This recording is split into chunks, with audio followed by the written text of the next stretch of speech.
On Wednesday, October 20th, the first of two back-to-back job fairs sponsored by the state's Labor Department was held in Bennington at the state office complex.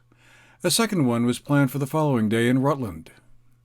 The outdoor event was designed to bring together would-be employers and employees. Just as is the case across the country, many employers are struggling to find qualified workers to fill positions within their companies and organizations. The reasons often cited include workers' concerns about childcare, exposure to COVID infections, housing availability if they don't already live in the area, salary levels, and a general sense that the COVID pandemic has made many rethink their career tracks. Some historically and relatively low-paying jobs within the service industries, which might have drawn applicants in the past, have struggled to fill those positions. We met up with Wendy Morse, the Department of Labor's regional manager for the department's offices in Bennington, Rutland, to give us the background on the job fair. Yeah, so we try to do these twice a year, once in the fall and once in the spring. This is the first job fair we've done since the pandemic hit, so we're really excited to be back in person.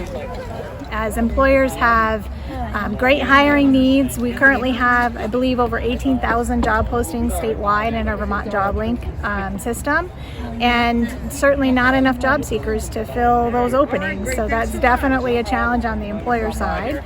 And on the job seeker side, I think some are certainly still trying to figure out what it is they want to do and connect with as everybody's recovering from the pandemic, and there's still a little bit of unknown that will happen with the pandemic, but I think that's really the concern on the job seeker side, and some are certainly in the process of retooling themselves too. Matt Harrington of the Southwestern Vermont Chamber of Commerce passed along what he's been hearing from his members. We probably have an acute pain right now that might be dissipated over time as, different COVID benefits start to expire and we see more people get into the workforce. But I also think this gives us an opportunity to take a pause and say, we may not have the workforce we have had in the past like we do in the future. And so we need to get really creative and strategic about what that new workforce looks like. And that may be people working part-time, remotely. That may look like we need more technological help with skill sets that would have been done by a human earlier. Maybe we can lean on some new technologies that help us kind of just become more efficient in our workplaces. So I think there's kind of that acute pain right now that we hope through this job fair and other efforts by the Chamber and the Department of Labor, we can help kind of just assuage a little bit. But then I think there's a longer conversation we have to have about workforce in general. And I think that's changing every single day. Jackie Baker of Mother Myrick's in Manchester was one of the employers who had set up her table and was hoping to find an experienced retail assistant manager and an experienced cake decorator and baker. Well, there are just so few people, it seems, to be even looking for positions. And, we're currently advertising on Indeed and in newspapers. We have posters up around town. We have posters in the store. And there's just very, very few applicants. And we're looking for experience right now in experienced cake decorator as well as assistant manager in the retail store. So both of those positions require experience, and it doesn't seem to be in very good supply right now.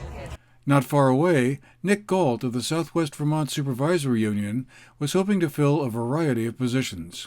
So right now we've got a mix of some teaching positions, both at the elementary level, middle school math, special education. We have some intervention teaching positions. We're also looking for some support staff, both paraprofessional, intensive special needs specialists. We have a secretary opening at Molly Stark Elementary School, as well as some evening custodian roles. That's pretty much the bulk of it. We've got some other positions, some intervention, literacy coach, math intervention positions as well that we're looking to fill. So quite a bit. Yep. Then we ran into Timon Smith, who had recently moved to the Bennington area from Georgia, and he gave us his view from the employee side. Yes, it is a lot of opportunity. It's just, I would think it's trying to find the right fit. So it's trying to find the right fit and also for your long-term career goals as well. I think for a lot of people in my age bracket, we're trying to find something that's a little more settled for the longer term, not trying to bounce around. So that's what my main goal is, to be finding somewhere that I can be staying with for the longevity. Gene Woodcock of the Northlands Job Center was also at the job fair, pitching the services they were offering. Right now we are way down on student population, so if anybody's interested, now's a really good time to get involved. It's free, it's Department of Labor ran, so it's taxpayer funded program. Our average student is 16 to 24-year-old, and they can come there for different types of training. It is a dorm setting, so they would be living at the Job Corps Center. If somebody else would like to call up to get information, they're more than welcome to. They can email me at woodcock.gene@jobcorps.org.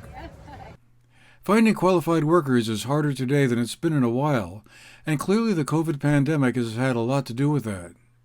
Some workers have had the ability to wait on the sidelines and be choosy about what jobs they want to apply for, and some are sending the message that they won't just settle for any job, but want certain conditions around salary and career opportunities to be met. How this plays out in the long run is another question. Will it encourage some employers to look for technological solutions? Should the nation be open to more immigrants seeking a better life who are willing to accept jobs at salary levels employers are able to provide?